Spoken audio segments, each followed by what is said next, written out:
I knew something was wrong the moment my mother stopped arguing with me and started asking careful questions about my net worth. This was the same woman who once told relatives I'd never be financially responsible, the same voice that made me doubt every decision I made as an adult. But now she sounded nervous, almost afraid of how much she didn't know about my life anymore. The truth is, success didn't heal our history, it exposed it. And when she finally realized what I was actually worth, her regret came fast, just not fast enough to change what had already been broken. It was almost midnight when my phone lit up beside the kitchen sink, face down where I'd left it. I was rinsing a mug I didn't need anymore, pretending small tasks could quiet my head. The apartment was still, refrigerator humming softly, streetlight bleeding across the floor like a witness. When I saw my mother's name, my chest tightened before I even reached for the phone.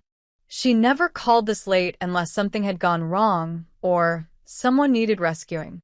I wiped my hands slowly, buying myself seconds I already knew wouldn't help.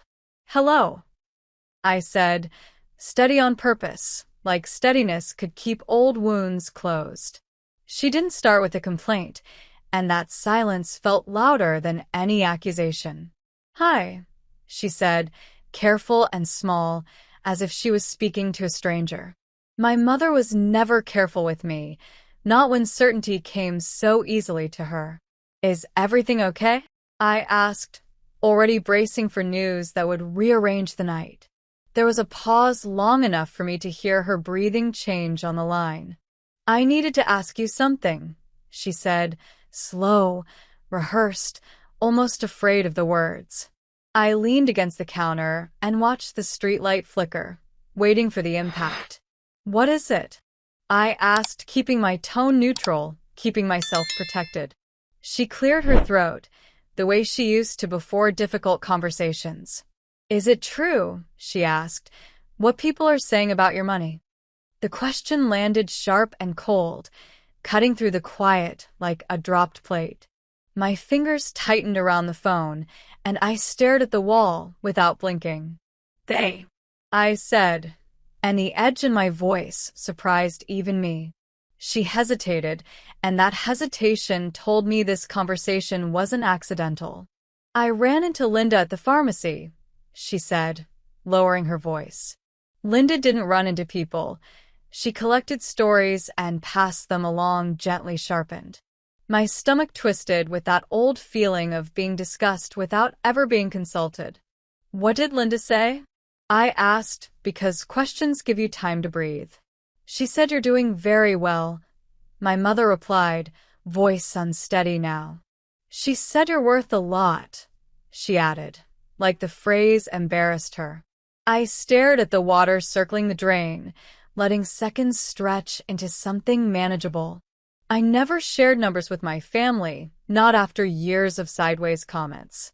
In our house, money meant worth, and worth decided how softly you were treated. I listened to my mother breathe, slow and uncertain, like she was waiting for judgment. "Why are you asking me this now?" I said, quiet but guarded. "It's just," she began, then stopped, sensing the trap she'd stepped into. "I didn't know," she said, and the words came out pleading. I opened the window slightly, letting cold air cut through the warmth. Outside, the street was dark, empty, offering no advice at all. "I didn't know you were doing that well," she repeated, softer this time. Pride should have followed, but instead I felt measured, counted, evaluated again. My mother lowered her voice, as if walls could hear and judge her too. "Are you okay?" she asked, and that question landed heavier than the money. She hadn't asked that without instruction or correction in years.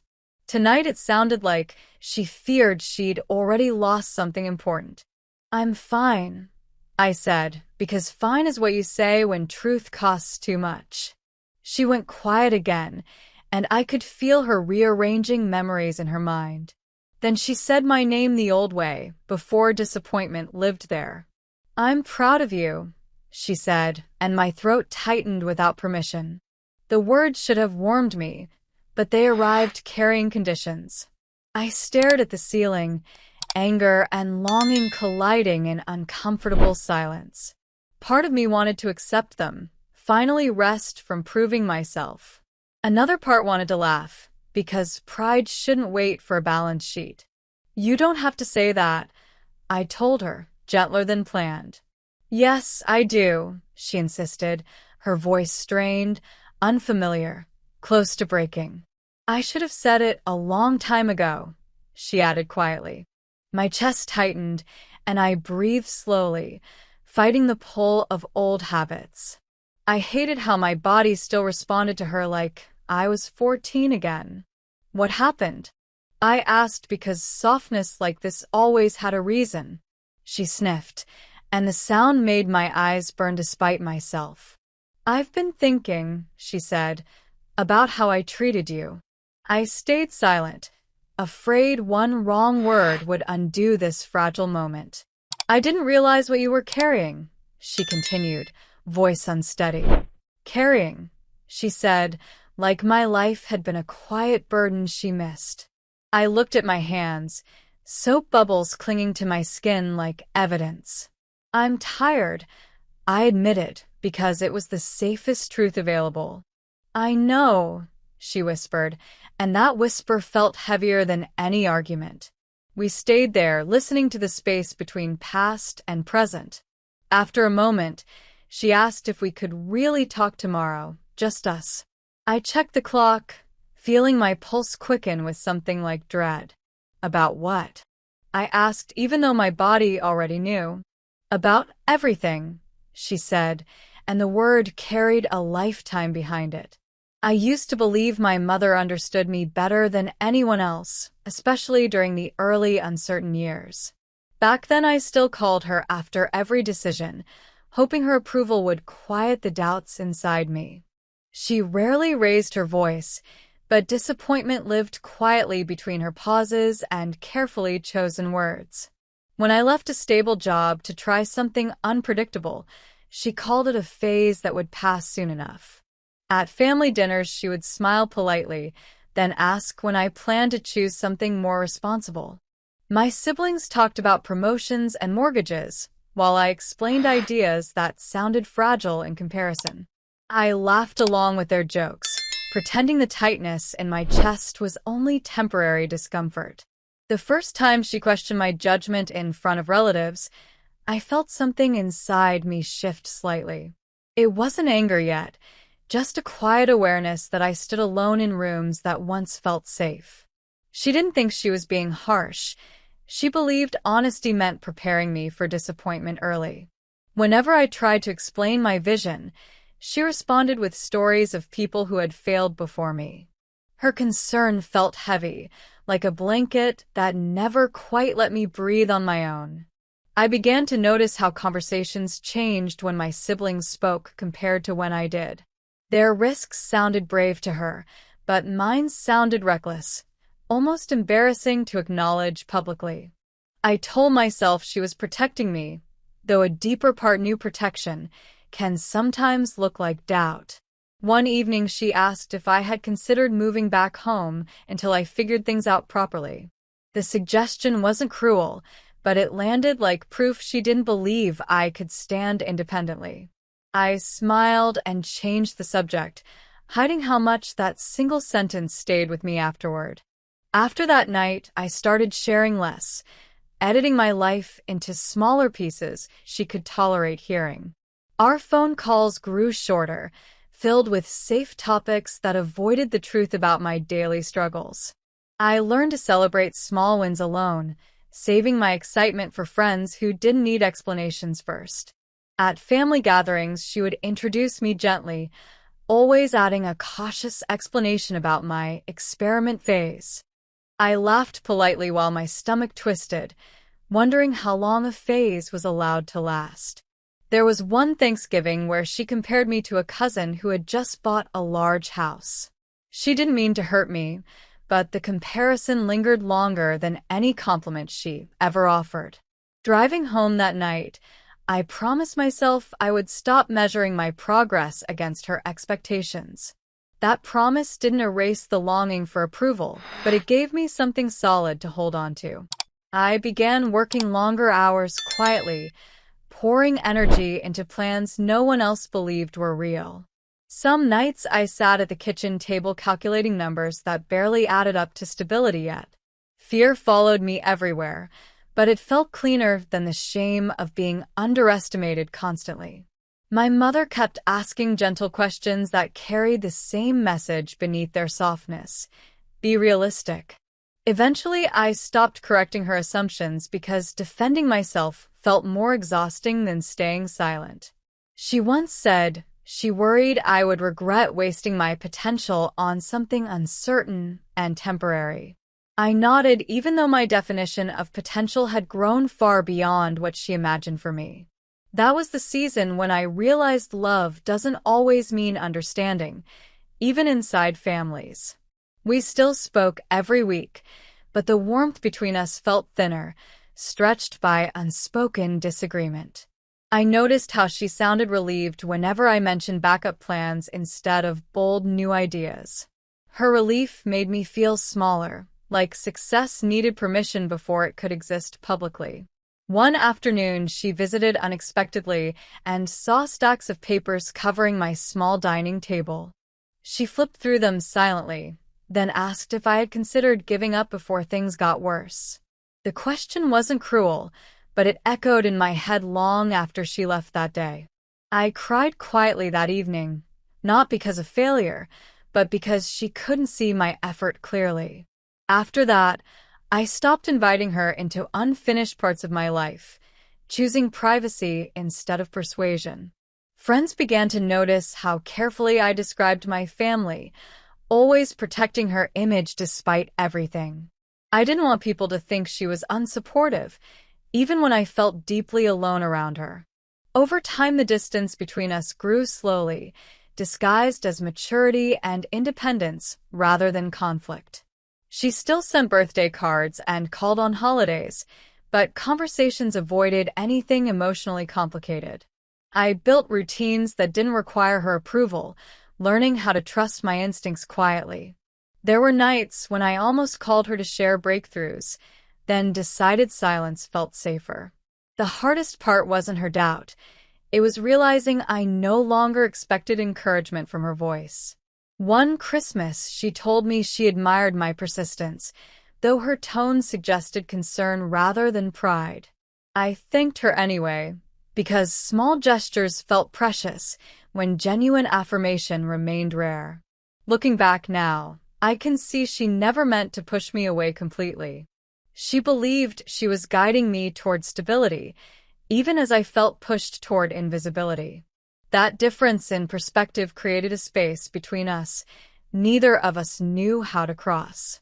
I started defining success privately, measuring progress by resilience instead of recognition from family members. When my first real breakthrough arrived, I didn't call her immediately like I once would have.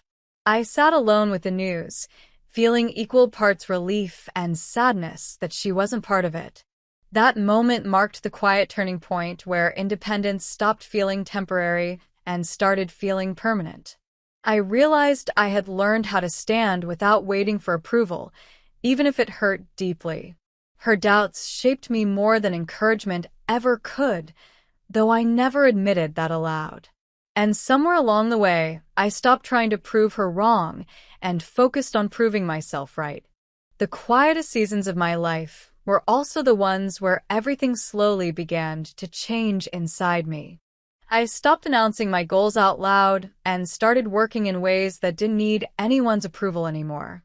Most mornings began before sunrise, coffee growing cold beside notebooks filled with plans nobody else believed could succeed. There was something strangely peaceful about moving forward without commentary, without the weight of constant evaluation from family. I learned to trust small routines, repeating them daily until progress felt less like hope and more like evidence.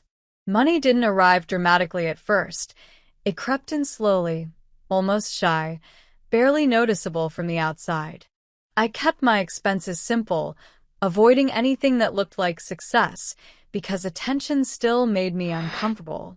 Friends would ask how work was going, and I answered honestly but carefully, leaving out the numbers entirely.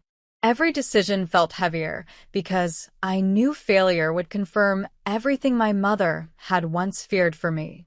That fear pushed me harder than praise ever could, turning long nights into something almost necessary for survival.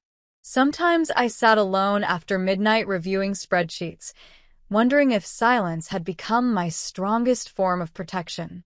There were weeks when nothing moved forward and doubt returned quietly, whispering that maybe she had been right. But then a small win would arrive, unexpected and fragile, reminding me why I chose this path alone. The first time a large payment landed in my account, I stared at the screen longer than necessary. It didn't feel like victory. It felt like responsibility growing heavier with every zero I hadn't expected yet. I wanted to call someone, to share the relief out loud, but old habits kept my mouth closed. Instead, I closed the laptop gently and made dinner like it was just another ordinary evening. Success came disguised as normal days, hidden inside routines that never looked impressive from the outside. My apartment stayed small even as my savings grew, a quiet rebellion against the pressure to prove anything publicly. I drove the same car, wore the same comfortable clothes, and kept conversations focused on things that felt safe. Part of me worried that sudden change would invite questions I wasn't ready to answer honestly. Another part feared that sharing too early might invite the same doubt that once followed every decision. I learned to celebrate privately, buying myself small things that held meaning only because I understood the journey behind them. One evening, I replaced my old desk chair with something comfortable and sat there longer than needed, feeling proud. The comfort felt earned, not extravagant, a reminder that persistence could quietly reshape everyday life over time. As months passed, my numbers began to look different, climbing steadily without anyone around to witness the climb. I watched my accounts grow with a mixture of disbelief and caution, never trusting success to stay permanent. Whenever anxiety crept in, I returned to work instead of searching for reassurance from people who doubted me before. The silence that once felt lonely began to feel protective, like a shield I had built for myself slowly. There were moments when I wondered if my mother would finally understand if she saw what I had built alone. Then I reminded myself that understanding should never be the only reason to keep moving forward in life. My world grew larger quietly, expanding through opportunities that arrived without announcement or celebration from anyone close to me. I met people who respected my work without needing my history, and that freedom felt unexpectedly healing. They didn't know the version of me that struggled for approval, and I found comfort in that anonymity. Some nights I sat on the balcony watching traffic move below, thinking about how far I had come silently. The city lights reflected on my windows like reminders that growth doesn't always need witnesses to be real. I began setting new boundaries with my time, protecting long stretches of focus that once belonged to self-doubt.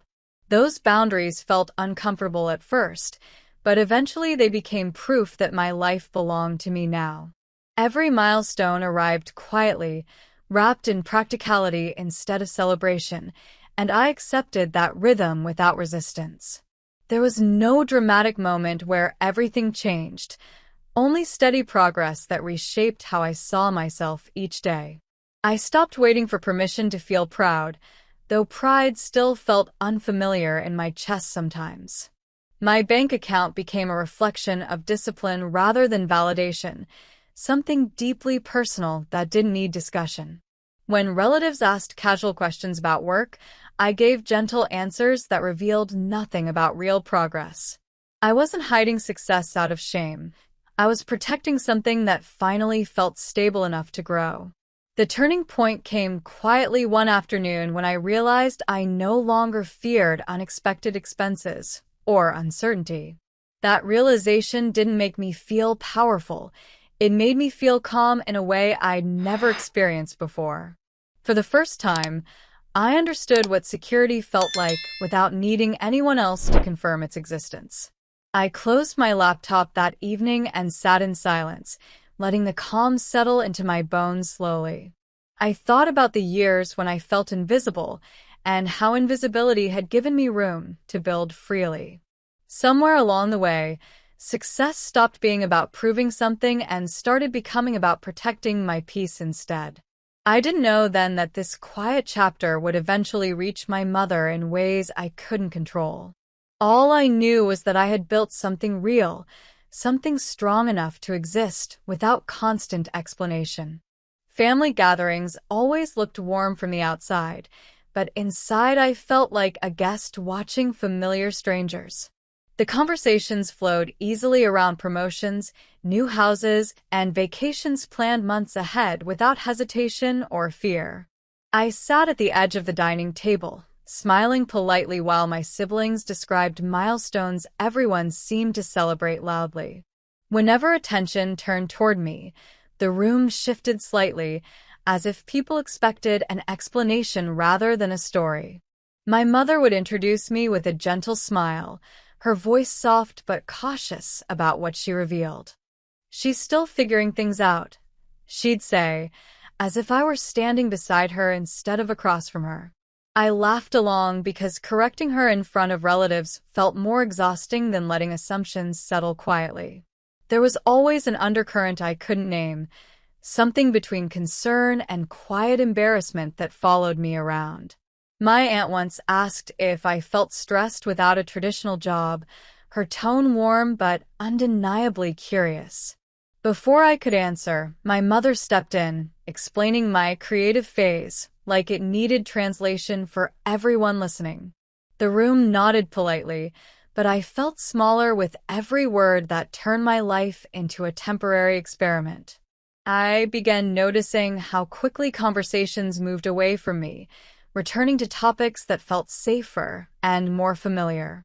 No one meant to exclude me intentionally, yet I felt like an unfinished story in a room full of completed chapters.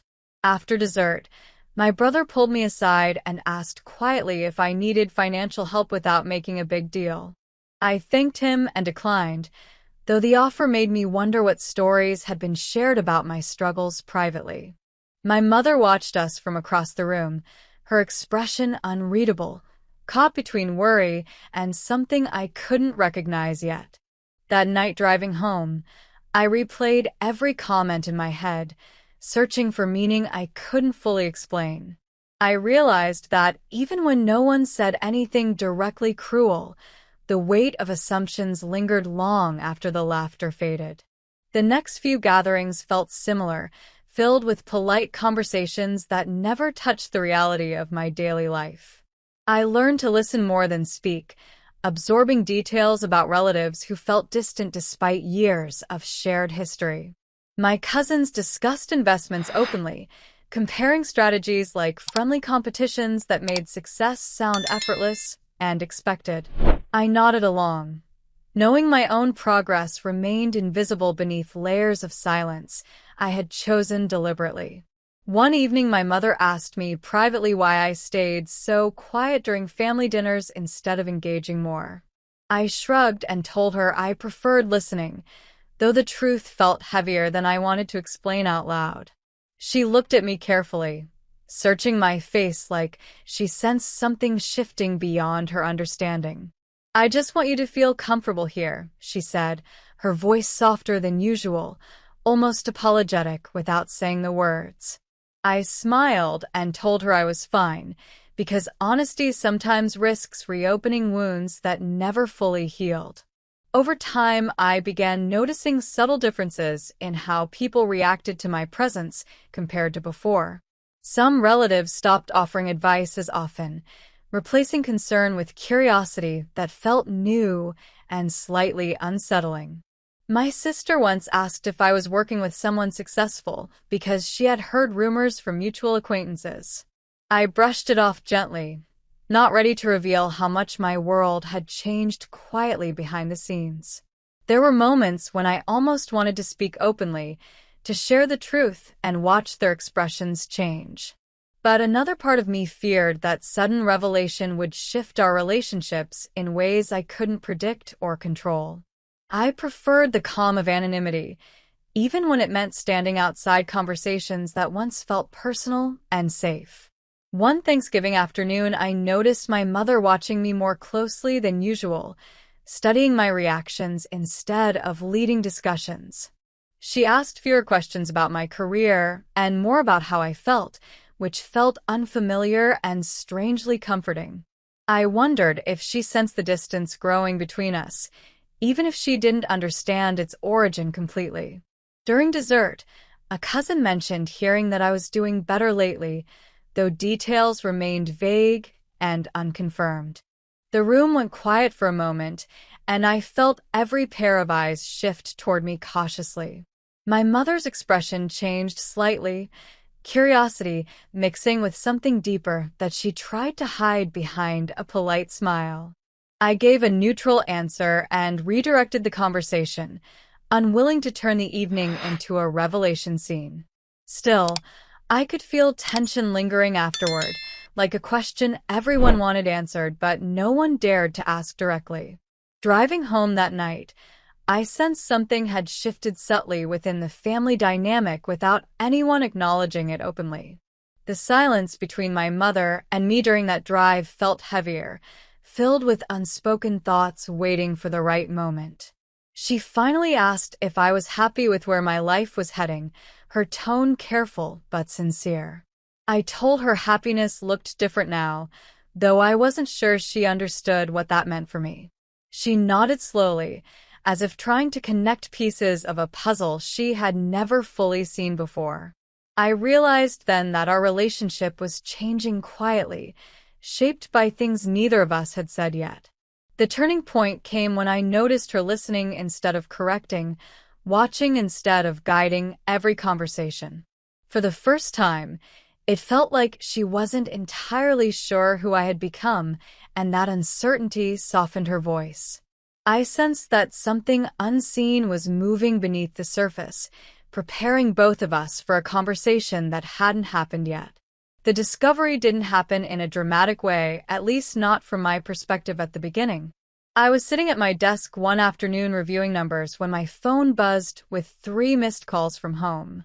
My mother rarely called more than once unless something urgent had shaken her sense of normal routine. I stared at the screen for a moment, wondering what story had traveled faster than my silence could contain. When I finally answered, her voice sounded different, softer but edged with something I couldn't place immediately. She didn't start with small talk or questions about my day, which already told me everything had changed. "I heard something today," she said carefully, leaving a long pause hanging between us, like unfinished conversation. I leaned back in my chair, feeling my heartbeat quicken in a way I hadn't expected at all. "What did you hear?" I asked, though a quiet part of me already knew the direction this would go. She hesitated before answering, choosing her words slowly, like someone stepping onto unfamiliar ground without balance. "People are saying you've been doing very well," she said, her voice almost cautious, almost unsure of itself. The phrase felt heavier than praise, carrying years of doubt behind its gentle tone and careful delivery. I didn't respond immediately, giving myself time to decide how much truth belonged in this moment. My mother filled the silence with nervous laughter, something I hadn't heard from her in a very long time. "I just didn't realize things had changed so much," she added, as if explaining her confusion out loud. I looked at the window, watching afternoon light slide across the floor, while my thoughts raced quietly. For years, I had protected my progress by keeping it separate from family conversations, away from their expectations entirely. Now it felt like a door had opened without my permission, letting curiosity walk in before I felt ready. "Who told you?" I asked gently, trying to understand how private information had found its way back home. She mentioned a mutual acquaintance who had overheard something at a community event and passed it along casually. That name alone told me how quickly stories could travel, growing larger each time someone repeated them confidently. I felt exposed in a way I hadn't anticipated, like a part of my life had been revealed without context. I wasn't hiding anything, I said quietly, though I knew silence and secrecy sometimes looked identical from outside. I know, she replied quickly, almost defensively, like she wanted to reassure me and herself at once. Her voice carried something unfamiliar, a mix of curiosity and regret that made me pause before speaking again. She asked gentle questions about my work, about how long things had been going well, about why I never told her. Each question sounded careful, stripped of the criticism that used to follow every conversation about my choices. I answered honestly but briefly, unsure how to navigate this new version of her tone and attention. She kept saying she wished she had known sooner, that she would have worried less if she understood everything earlier. The words felt heavy because they came years after I had stopped expecting that kind of understanding from her. Part of me wanted to feel validated, but another part wondered why success suddenly changed how she listened to me. Her voice softened further when she mentioned being proud, the word sounding almost fragile as it left her mouth. I closed my eyes for a moment, letting the silence stretch, while memories of past doubts moved quietly through my mind. The conversation felt like standing at the edge of something new, unsure whether to step forward or remain guarded. She asked if I could visit soon, saying she wanted to talk properly instead of rushing through a phone call. I agreed carefully, aware that meeting face-to-face would make everything feel more real than either of us expected. After we hung up, I sat still for a long time, replaying every word and tone in my head slowly. I realized this moment marked a shift neither of us had planned, a change driven by information rather than emotion. Later that evening, my sister texted casually, asking how work was going with a warmth that felt unfamiliar. It didn't take long to understand that news had spread quietly through the family, reshaping their perception of me overnight. Messages arrived with subtle curiosity disguised as support, each one reminding me how quickly narratives could change. I responded politely, but kept details minimal, unsure how much openness felt safe in this new landscape. That night, I lay awake longer than usual, thinking about how success had finally become visible to people who once doubted it. I wondered if their reactions would feel genuine, or if money had simply rewritten the way they saw me now. The next morning, my mother sent a short message saying she had been thinking about our conversation constantly. Her words sounded sincere, yet they carried a weight that made me feel cautious rather than comforted. I realized then that discovery wasn't just about numbers. It was about the stories people told themselves about my life. Those stories had shifted suddenly, turning uncertainty into admiration without acknowledging the years of quiet struggle behind it. As the day moved forward, I felt both proud and strangely vulnerable, like something personal had been placed under a spotlight. The turning point came when I recognized that my mother's curiosity wasn't just about success, but about lost time between us. She had missed parts of my journey because she didn't believe in them earlier, and now she was trying to catch up quickly. I didn't know whether that realization would bring us closer or remind me how far we had drifted already. The change in her behavior didn't happen overnight, but it arrived quickly enough to make me notice every detail. She started calling more often, not with urgency, but with a gentle curiosity that felt unfamiliar between us. At first, the conversation stayed light, touching on weather, health, and small family updates that felt safe. Then gradually she began asking about my work in ways she never had before, listening instead of correcting.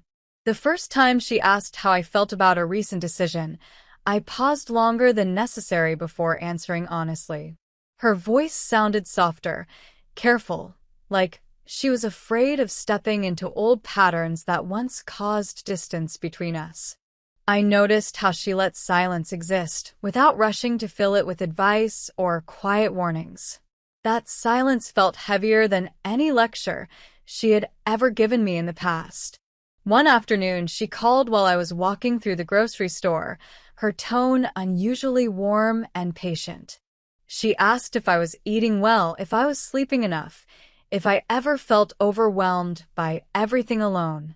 The questions sounded simple, but they carried a weight I hadn't felt from her in years. I answered carefully, unsure whether this concern came from love or from new awareness of my financial success. After we hung up, I stood by the produce aisle longer than necessary, trying to understand why her voice lingered. Part of me wanted to believe she had changed, while another part remained guarded against disappointment returning quietly. She began texting me small messages throughout the week, things like, "thinking of you," or "hope you're having a calm day." Those words felt strange coming from her, almost like learning a new language we had never practiced before. I saved the messages without replying immediately, letting myself absorb their softness slowly before responding with gratitude. At night, I replayed our conversations, noticing how she sounded more hesitant, more aware of my reactions than before.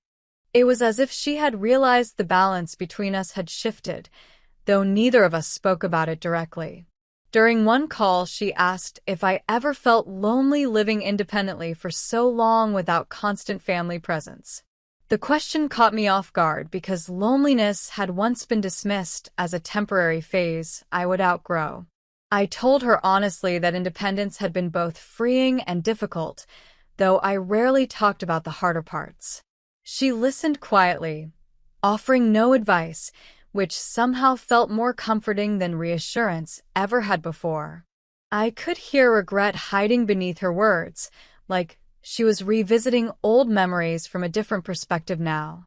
One evening she mentioned how proud she felt hearing others speak well of me, and the comment made me pause. Pride used to come with conditions, but now it sounded softer, almost uncertain about how to exist between us. I thanked her, though the words felt heavy because I wasn't sure whether they arrived too late. There were moments when her attention felt overwhelming, as if she was trying to make up for lost time all at once. She asked about my daily routines, my friendships, my plans for the future, things she once ignored completely. I answered patiently, but I also noticed how careful I remained, protecting parts of myself from being misunderstood again. Friends began asking why I sounded distracted during conversations, sensing something emotional shifting beneath the surface quietly. I told them my family dynamic was changing, though I struggled to describe the feeling without sounding ungrateful or defensive. Some nights I felt hopeful after our calls, imagining a version of us that could finally understand each other honestly. Other nights I felt exhausted, wondering if her interest was tied more to my success than to who I truly was. The confusion lived quietly in my chest, refusing to settle into certainty no matter how many times we spoke. She began sharing small regrets during conversations, mentioning moments she wished she had handled differently years ago. Those admissions sounded fragile, as if she was testing how much honesty our relationship could hold without breaking again. I listened without interrupting, letting her words exist without rushing toward forgiveness or reassurance prematurely. One morning she called earlier than usual and asked if we could meet soon, her voice serious but calm. She said she wanted to talk face to face about things she had been thinking about deeply since learning more about my life. I agreed quietly, though my stomach tightened with anticipation of conversations that might reopen old wounds unexpectedly. After that call, I sat at my desk staring at nothing, realizing how much emotional ground had shifted beneath us recently. Her sudden vulnerability felt both healing and unsettling, reminding me how fragile trust could be after years of distance. I noticed myself choosing my words more carefully, balancing honesty with self-protection in ways that felt new to me. Every interaction felt like walking through unfamiliar territory, guided by hope but shaped by memories that refused to disappear entirely. The turning point came during a quiet evening call when she admitted she had underestimated me for too long. Her voice trembled slightly, and for the first time I heard uncertainty instead of certainty guiding her words. That moment changed the energy between us completely, leaving me unsure whether to lean closer or step back gently. I realized then that her behavior wasn't just curiosity, it was regret searching for a way to exist between us now. We met at her house on a quiet Sunday afternoon, the kind of day that felt heavier than usual. The living room looked exactly the same as it always had, familiar furniture holding memories I wasn't sure how to revisit. She hugged me gently when I arrived, her arms lingering longer than they used to when tension lived between us. I noticed how carefully she watched my face, as if trying to read thoughts I hadn't spoken aloud yet. We sat across from each other at the small dining table, sunlight slipping through the curtains in thin lines. For a while we talked about ordinary things, neighbors, weather, and updates that felt like protective barriers around deeper topics. Eventually the conversation slowed, and silence settled between us like an invitation neither of us could ignore anymore. She took a deep breath and said she had been thinking about the past more than usual lately. Her voice sounded softer, stripped of the certainty that once defined every opinion she shared with me. "I know I was hard on you," she said quietly, her hands resting flat against the table. The admission felt strange, almost unreal, because she rarely acknowledged mistakes without offering an explanation alongside them. I stayed quiet, unsure whether speaking too quickly would make her retreat into old defenses again. She continued slowly, recalling specific moments when she doubted my decisions and questioned my direction openly. Hearing her mention those memories made my chest tighten, because I had carried them alone for so long. She said she thought she was protecting me from disappointment, though she now wondered if she created distance instead. I watched her eyes carefully, searching for sincerity in the way she avoided looking directly at me at times. There was a fragility in her voice that made me feel both compassionate and cautious at the same time. I told her I remembered those moments clearly, though I tried to keep my tone calm and steady. We talked about one particular argument from years ago that had quietly changed how often I shared my thoughts with her. She listened without interrupting, nodding slowly, absorbing words that once would have triggered immediate correction or defense. "I didn't realize how much that hurt you," she said, her voice barely louder than a whisper. The room felt smaller as old emotions surfaced, blending sadness with a strange sense of relief I hadn't expected. I admitted that I stopped calling her after certain milestones because I feared hearing disappointment instead of encouragement. She looked down at her hands, her expression heavy with understanding that arrived years later than I needed it. "I wish I could go back," she said softly, and the words carried more weight than any apology she offered before. Part of me wanted to accept the apology immediately, to close the gap between us and move forward without hesitation. Another part held back, aware that forgiveness doesn't erase the long silence that shaped who I became independently. We talked about how success changed the way people listened to me, including her, and she didn't deny it. She admitted that hearing about my achievements made her realize how much she underestimated my resilience and determination. The honesty felt raw, like we were finally speaking without filters or expectations for the first time in years. She asked if I ever felt angry with her, and I hesitated before answering because the truth felt complicated. "I was hurt more than angry," I said slowly, choosing words that felt honest, without reopening wounds unnecessarily. She nodded, her eyes glistening slightly, and I could tell she was replaying memories from a new perspective now. We sat in silence for a moment, letting the weight of that realization settle between us without rushing forward. Then she said something that surprised me completely, admitting she felt ashamed of how little she understood my journey. The admission shifted something inside me, softening defenses I didn't realize I still carried around her presence. I told her I never expected perfection from her, only a willingness to listen without assuming I would fail eventually. She apologized again, this time without explanation, and the simplicity of it felt more genuine than anything before. Still, I noticed how cautious I remained, measuring my responses carefully as if protecting fragile ground beneath us.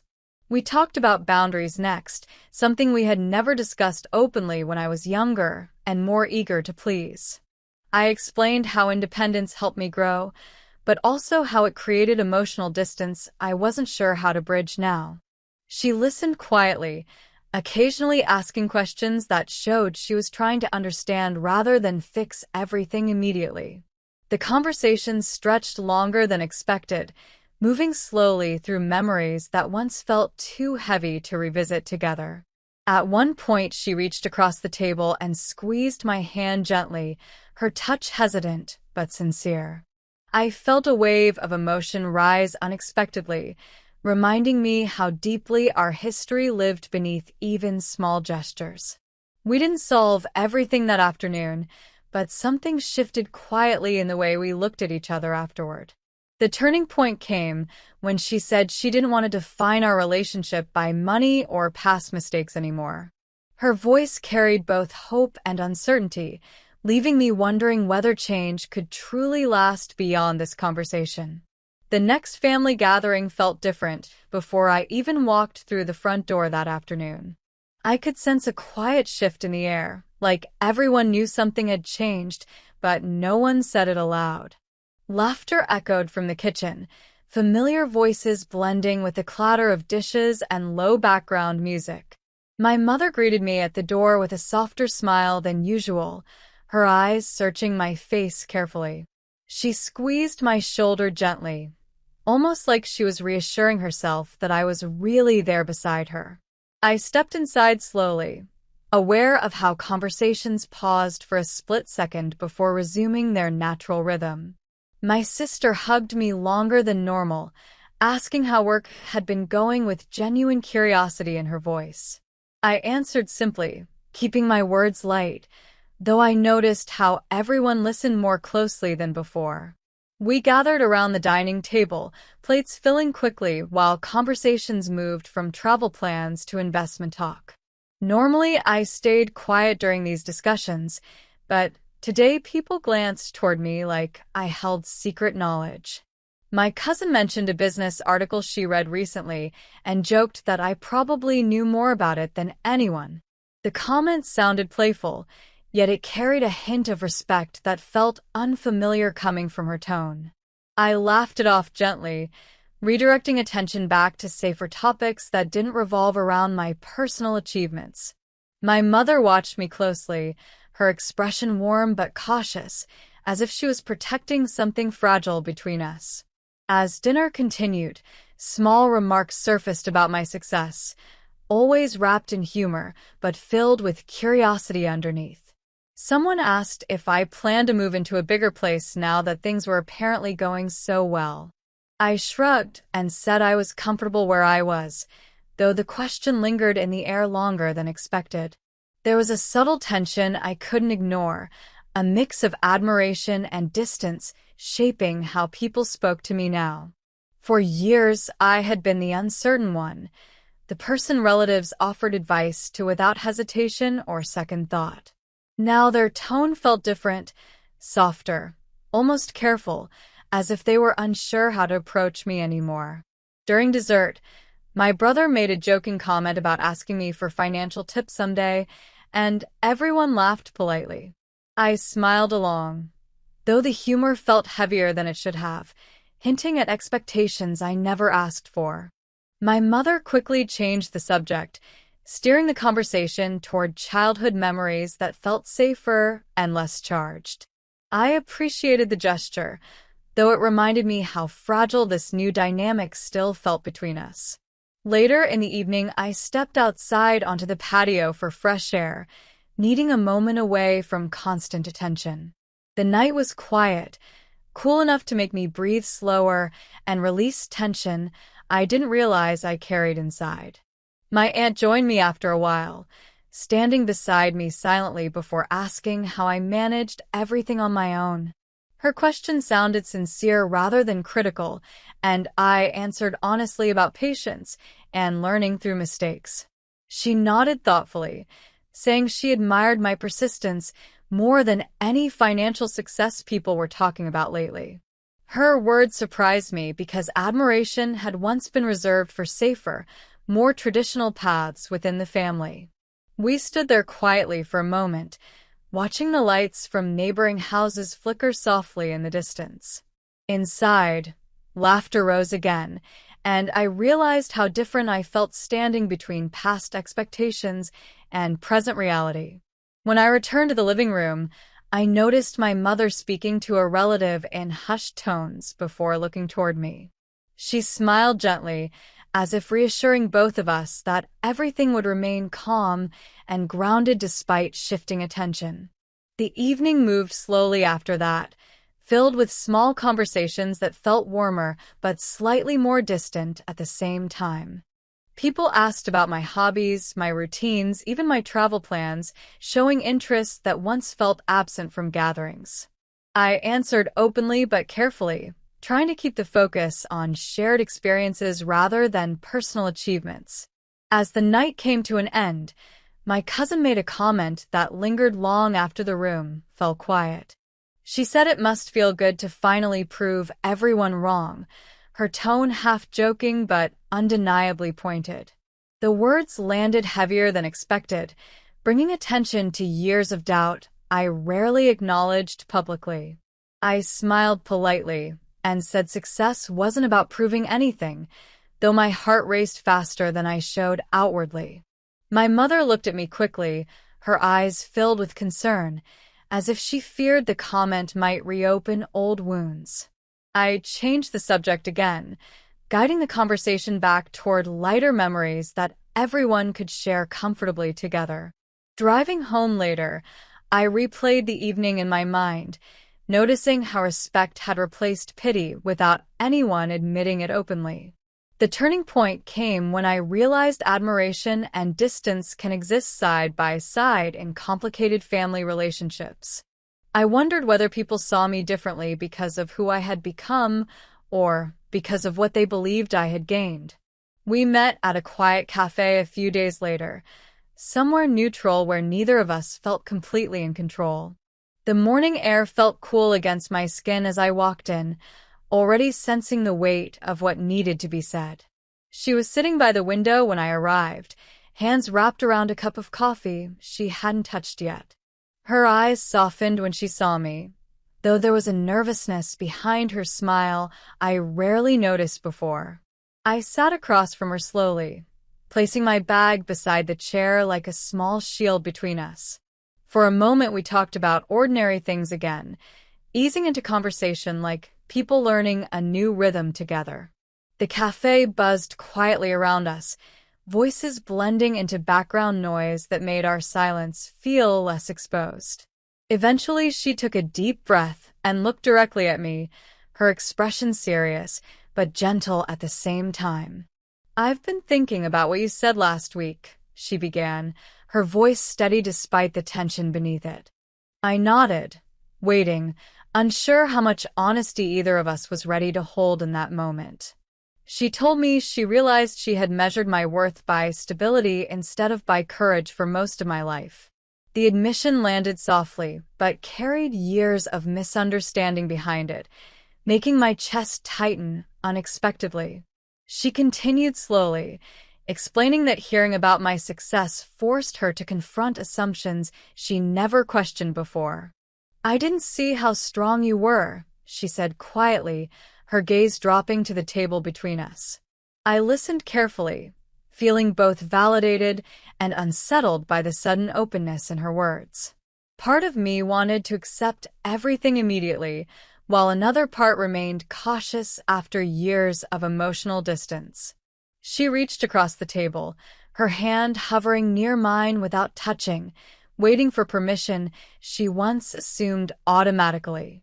I placed my hand beside hers gently, not fully closing the distance, but allowing the moment to exist honestly. "I'm sorry," she said then, her voice breaking slightly, and the simplicity of it felt heavier than any speech. The cafe noise faded into the background as her apology settled between us like something fragile and long overdue. I told her I appreciated hearing it, though forgiveness felt more complicated than either of us expected. She nodded slowly, accepting that healing didn't follow a clear timeline or arrive in dramatic moments of closure.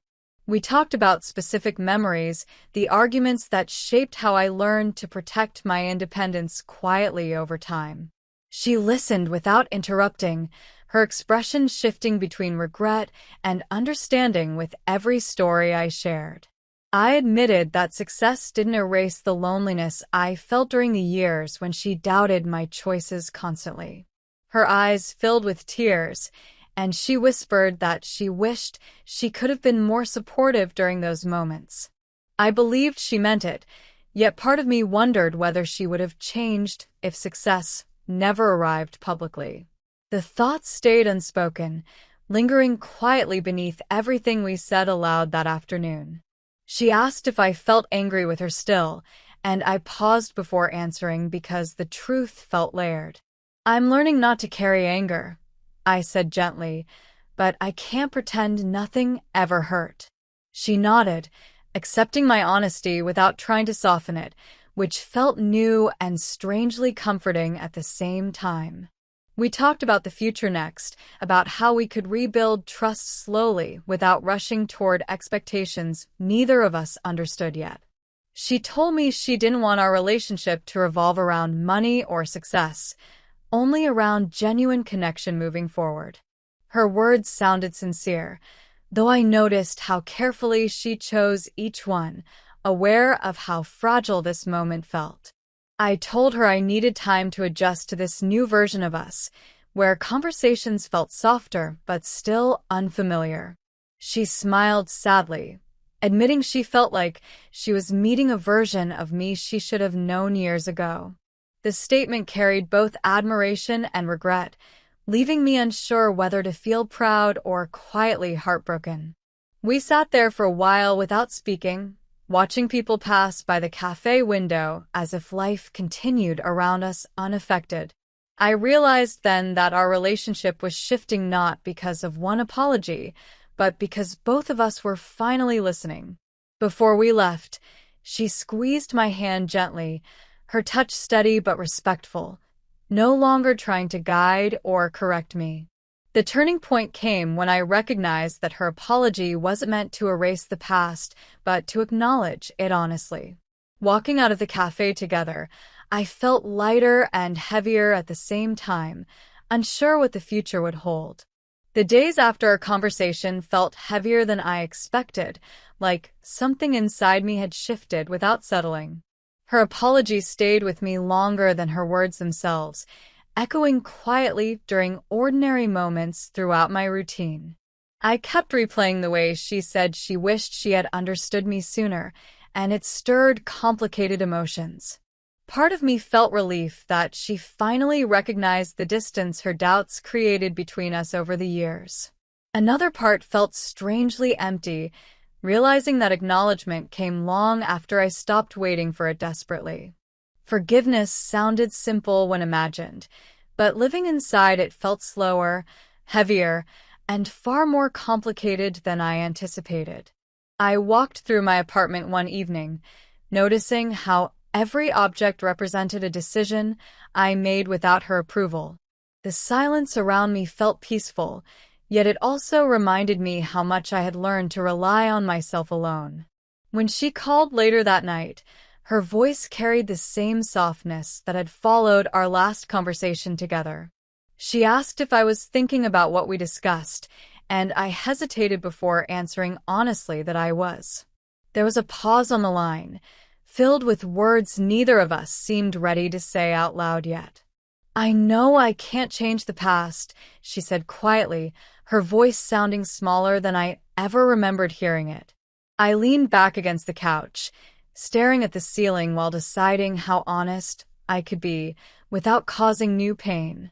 "I'm still figuring out how I feel," I admitted gently, choosing truth over reassurance for the first time. She didn't rush to fix the silence like she once would have, and that patience surprised me more than anything. We talked about small memories next, moments from childhood that felt warm but slightly distant through the lens of adulthood. Each story carried a different meaning now, shaped by everything we had learned about each other over the years. She laughed softly at something I said, and the sound reminded me of a version of her I hadn't heard recently. But even in laughter, I sensed regret lingering beneath her words, like a shadow she couldn't fully escape yet. After we hung up, I sat quietly with my thoughts, realizing that apologies don't erase history the way people imagine. They create space for healing, but healing itself moves slowly, asking questions instead of offering quick relief or closure. The next morning, I met a friend for coffee, hoping distance from family conversations might help me sort through emotions. She listened carefully as I described my mother's apology, nodding without interrupting while I searched for the right words. "Do you believe her?" she asked gently, and the question lingered longer than I expected in my chest. I told her I believe my mother's regret was real, but I wasn't sure what that meant for us moving forward. Trust, once shaken, rebuilds slowly, and I wasn't ready to pretend everything felt easy just because she said sorry. My friend reminded me that forgiveness doesn't have to look like closeness immediately, and her words gave me quiet comfort. Walking home afterward, I noticed how light the air felt despite the heaviness inside my thoughts. I realized that emotional justice isn't about watching someone feel guilty. It's about understanding your own boundaries clearly. That realization changed how I approached my next conversation with my mother later that evening. When she asked if I felt angry with her still, I answered honestly that anger had faded into something quieter over time. "It's more like sadness," I said, my voice steady, because I wish we had understood each other earlier. She didn't argue or defend herself. She simply listened, letting my words exist without trying to reshape them. That moment felt like progress, small but meaningful because listening used to be the hardest thing for her to do.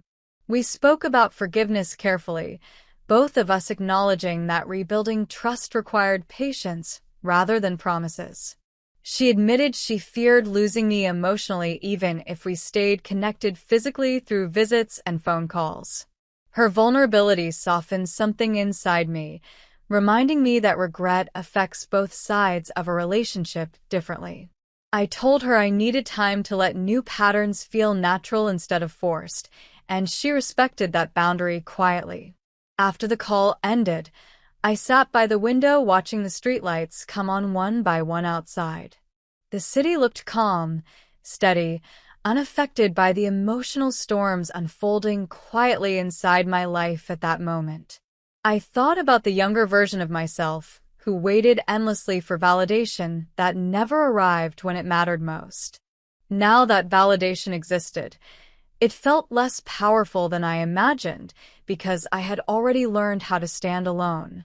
The turning point came when I realized forgiveness didn't mean returning to who we were before everything changed between us. It meant building something new slowly, shaped by honesty instead of expectation, patience instead of unspoken disappointment. After everything that had changed between us, I started thinking differently about what the word worth really meant. For most of my life, worth had been measured by approval, by how comfortable others felt with my choices and direction. Now people spoke about my financial success as if numbers alone explained the years I spent rebuilding myself quietly. I sat alone one morning with a cup of coffee growing cold beside me, staring at my reflection in the window. The person looking back at me felt both familiar and distant, shaped by struggles no one else fully understood. I thought about how often I had chased validation from my mother, hoping it would make everything feel lighter somehow. But even after her apologies and softer words, I realized something important had shifted inside me permanently. I didn't want to live in a space where approval determined whether I felt secure or worthy of respect anymore. Success had given me stability, but it also forced me to confront how fragile my sense of identity once felt. For years, I believed I needed recognition from family to confirm that my path had meaning and value. Now I understood that meaning had grown quietly inside me long before anyone else noticed or acknowledged it openly. I began spending more time reflecting on what truly mattered to me beyond career milestones or financial independence. Some evenings I walked through the neighborhood without headphones, letting my thoughts settle naturally with each slow step. The quiet helped me recognize how much emotional weight I carried from trying to prove myself repeatedly over the years. I realized I didn't want to keep revisiting old conversations where I felt small or misunderstood just to feel seen. My mother continued calling regularly, her tone warm and curious, though I sensed she was still learning how to listen. One afternoon, she asked what success felt like now that everything had changed so dramatically in her eyes. I paused before answering, realizing that my definition of success had evolved far beyond numbers or recognition from others. "It feels calm," I said finally, surprised by how simple and honest the words sounded leaving my mouth. She stayed quiet for a moment, as if absorbing the idea that calm could mean more than achievement or celebration. That conversation stayed with me long after we hung up, reshaping how I approached my relationship with her moving forward. I stopped explaining my choices in ways designed to gain approval, speaking instead from a place of quiet certainty. At first it felt uncomfortable, like stepping into unfamiliar territory without a map or reassurance guiding my direction. But over time I noticed how conversations became more balanced, less centered around proving or defending anything anymore. Friends commented that I seemed lighter lately, though I struggled to explain the internal shift that created that change. It wasn't about distancing myself from family, it was about redefining how much power their opinions held over my identity. I started setting small boundaries during conversations, redirecting topics when they felt intrusive or tied too closely to expectations. My mother noticed the change, asking gently if I felt upset with her or needed more space to heal properly. I told her honestly that I was learning to stand on my own emotional ground, something I had avoided for years. She listened quietly, nodding through the phone, and I sensed she respected that honesty more than reassurance or politeness. There were still moments when old habits returned, when I caught myself seeking validation through subtle hints or careful phrasing. But each time I recognized the pattern, I chose to pause instead of chasing approval the way I once did automatically. I began journaling again, writing about how worth felt different when it came from within instead of external acknowledgement. Those pages filled slowly with reflections on resilience, forgiveness, and the quiet confidence that grew from surviving doubt. One evening I reread old entries from years ago, noticing how much fear lived inside my words back then. I felt compassion for that earlier version of myself, the one who tried so hard to earn acceptance from everyone else. Now I understood that worth wasn't something granted by family approval or financial milestones alone. It was built through persistence, through choosing myself even when doing so meant walking alone for long stretches of time. As weeks passed, I found myself enjoying conversations with my mother more because they felt less tied to expectations. We talked about memories, about ordinary moments, about things that had nothing to do with success or past mistakes anymore. The balance between us felt healthier, shaped by mutual respect rather than silent tension waiting to resurface unexpectedly. One afternoon, she said she admired my strength, not because of money, but because I stayed true to myself despite doubt. Hearing that felt different than earlier compliments because it recognized my journey rather than its outcome alone. I thanked her quietly, realizing that appreciation meant more now that I no longer depended on it for validation. The turning point came when I realized I didn't need to prove anything to anyone, including the people I loved deeply. That realization didn't erase past hurt, but it gave me clarity about how I wanted to move forward with intention. I understood that redefining worth meant honoring my growth while allowing others the space to change alongside me slowly. After that gathering, I realized something inside me had shifted quietly, though it took days to understand fully. I noticed how often people now waited for my opinion before making decisions during family conversations or casual calls. That attention felt unfamiliar, almost uncomfortable, like wearing clothes that didn't quite belong to me yet. For years, I had been the one asking questions, seeking reassurance from voices that sounded more certain than mine. Now those same voices carried hesitation, as if my independence had quietly rewritten the rules between us. My mother called more frequently, but her tone held a new respect that felt both healing and strange. She asked about my schedule before suggesting plans, something she never did when I was younger and more available. At first, I didn't notice the change, but small details began to add up until the difference felt undeniable. One afternoon, she invited me to lunch and asked where I preferred to meet instead of choosing the place herself. The question surprised me because she used to make decisions quickly, assuming I would simply follow along without hesitation. I suggested a quiet cafe near the park, and she agreed without offering alternatives or subtle corrections. When we met, she greeted me with a warm smile, though I sensed nervous energy behind her calm expression. We ordered coffee and sat by the window, watching people walk past while sunlight softened the edges of the room. She started talking about everyday things, but I noticed she paused often, giving me space to respond fully. The balance between us felt different, like a conversation between equals rather than a parent guiding a child. At one point, she mentioned a family decision coming up and asked what I thought would be best for everyone. The question caught me off guard because she had rarely asked for my perspective in matters beyond my own life. I answered honestly, sharing thoughts without trying to sound more confident than I actually felt inside. She listened closely, nodding slowly, and I realized she wasn't waiting to correct me or redirect the conversation anymore. There was a quiet respect in her eyes that felt new, almost fragile, like something she was still learning to express. After lunch, she reached for my hand briefly, thanking me for being patient with her during this new phase between us. Her words stayed with me long after we parted ways, echoing in my thoughts as I walked through the park alone. I realized that power within our relationship had shifted subtly, though neither of us had named it directly yet. It wasn't about control or authority. It was about the freedom to exist without constant explanation or approval. I began setting boundaries more clearly, saying no to plans when I needed rest instead of rearranging my life automatically.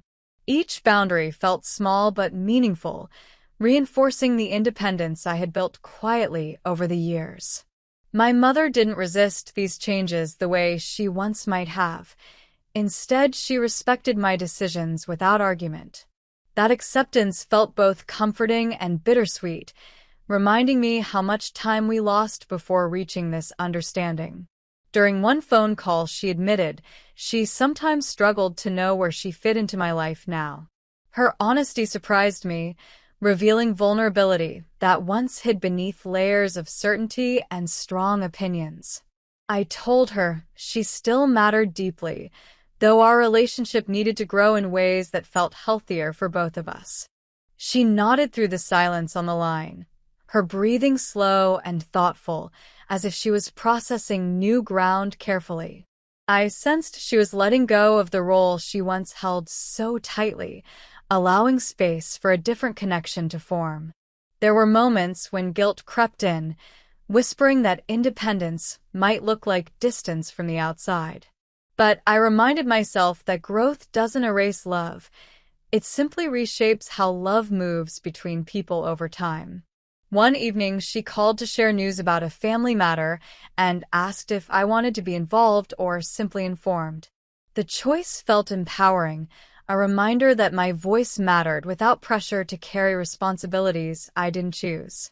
I realized then that emotional justice didn't come from winning arguments, but from finding balance where imbalance once lived. My mother started asking about my boundaries openly, wanting to understand what made me feel safe during difficult conversations. We talked about past misunderstandings calmly, without blame, focusing instead on how to avoid repeating old patterns again. Each conversation felt like building a bridge slowly, piece by piece, without rushing toward perfect harmony or closure. Friends noticed the change in my mood, commenting that I sounded calmer when talking about my family than before. I told them something had shifted quietly, though I struggled to explain how respect could feel both healing and unfamiliar. The turning point came during a long evening call when my mother said she trusted my judgment completely now. Her words landed gently but carried weight, showing me how far we had moved from the days of constant doubt. I didn't feel triumphant hearing it. Instead, I felt peaceful, like a chapter had closed without needing celebration or recognition. That peace came from knowing I no longer needed her approval to define my worth or direction in life.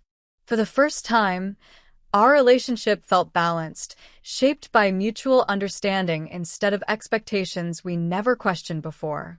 A few weeks later, my mother asked if I could come by again, saying she needed to tell me something important.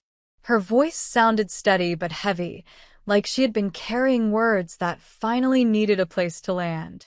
When I arrived, the house felt unusually quiet, sunlight resting softly across the living room furniture we both knew so well. She made tea slowly, her movements careful, almost deliberate, as if preparing herself for a conversation she had rehearsed alone. We sat at the kitchen table without turning on the television, leaving space for honesty to exist without distractions around us. She took a deep breath before speaking, her eyes fixed on the cup in front of her rather than on me directly. "I need you to understand something about me," she said quietly, her voice softer than I had ever heard before. The seriousness in her tone made me sit straighter, sensing this conversation would reveal more than apologies alone. She began talking about her younger years, about growing up in a home where stability meant survival rather than comfort. Money had always been a source of fear for her, something unpredictable that shaped how she saw every decision. She told me stories I had never heard before, memories of watching her own parents struggle with uncertainty and quiet disappointment. Listening to her felt like discovering a hidden chapter of a book I thought I already understood completely.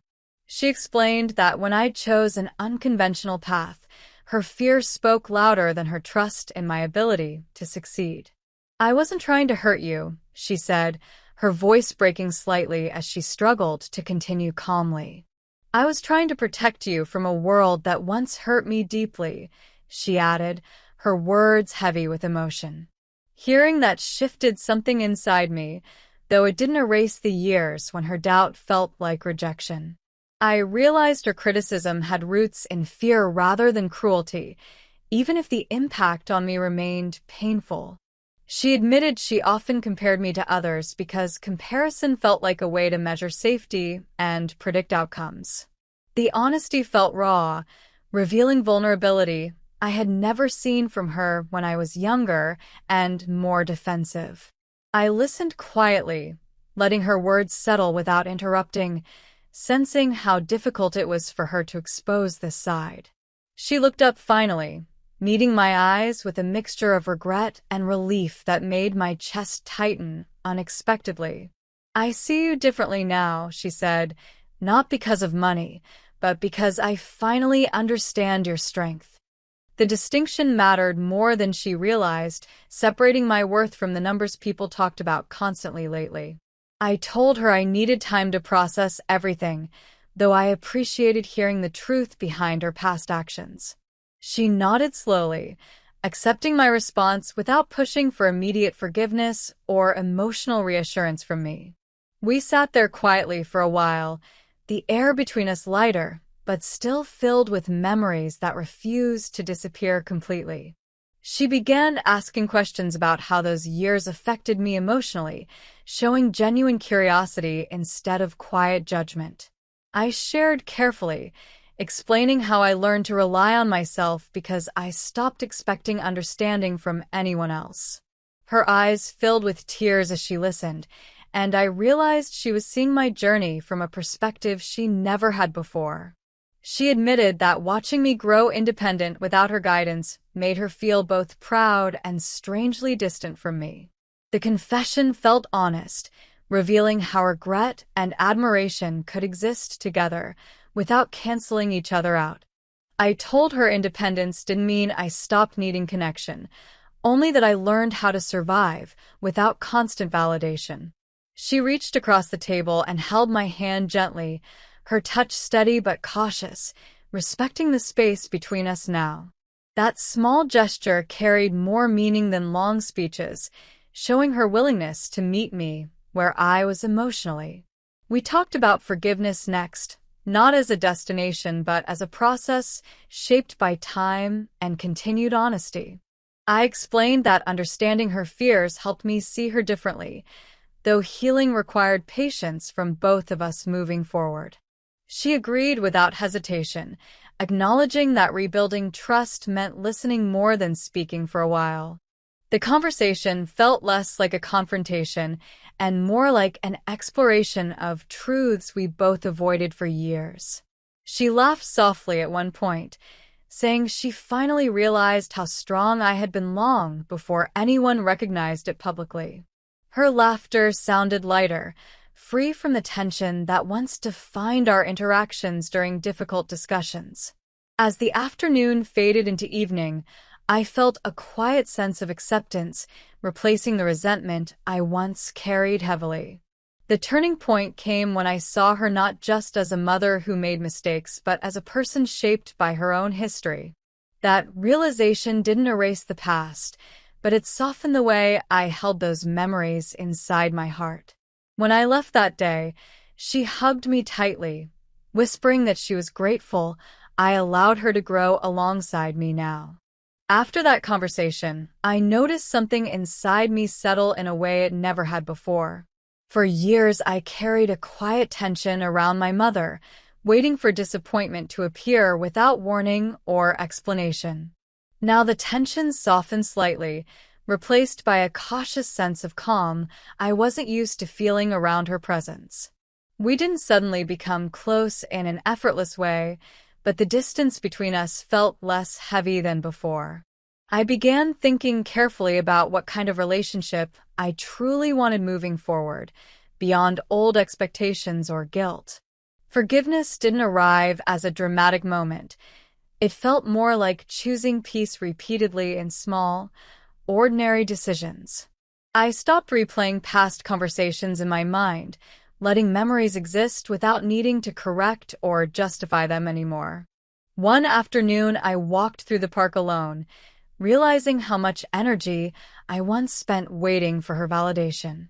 Without that weight, I felt lighter, able to focus on the present instead of proving something that already belonged to me. My mother and I started meeting occasionally for coffee, keeping conversations simple and honest without forcing emotional breakthroughs. We talked about daily life, books she was reading, small routines that made her feel grounded after long, busy weeks. I noticed how she asked questions gently, allowing me to answer at my own pace instead of guiding the conversation herself. That shift gave me space to show up as myself rather than as the version she once expected me to be. There were moments when old habits tried to return, when she offered advice too quickly or worried out loud about my choices. Instead of shutting down, I spoke calmly about how I preferred support over correction, and she listened without becoming defensive. Setting boundaries felt unfamiliar at first, but each honest conversation strengthened the trust we were rebuilding slowly. I learned that healing doesn't mean erasing history. It means deciding how much of it deserves space in the present moment. Some days I felt closer to her than ever before, while other days reminded me how different we still were. Both realities existed at the same time, and I stopped trying to force them into a perfect narrative. One evening, she invited me over for dinner, cooking a recipe she used to make when I was younger. We laughed over small mistakes in the kitchen, sharing stories that felt lighter because they didn't carry hidden expectations anymore.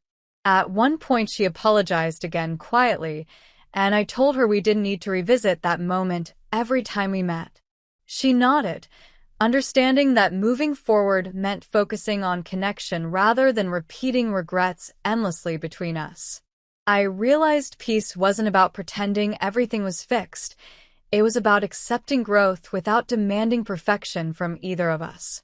As weeks passed, I found myself calling her sometimes just to share small updates, something I hadn't done in years. Those calls felt natural instead of obligatory, shaped by curiosity rather than fear of being misunderstood again. She shared stories about her own life more openly, allowing me to see parts of her that once stayed hidden behind authority.